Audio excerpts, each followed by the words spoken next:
черноморския бряг около 20-21 градуса.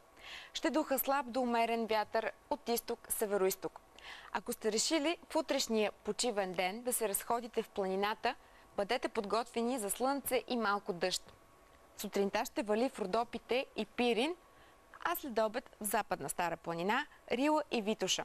Ще духа умерен североизточен вятър. Максималните температури на височина 1500 метра ще са 12-13 градуса, а на 2500 метра ще е около 3-4. Не само утре, но и през следващите 3 почивни дни времето ще остане много хубаво. С много слънце и почти летни температури между 25 и 30 градуса. След обедните часове ще се развиват купести облаци, но от тях няма да вали. Такова време ни очаква. Останете с TV7. Пожелавам ви хубава вечер с нашата програма.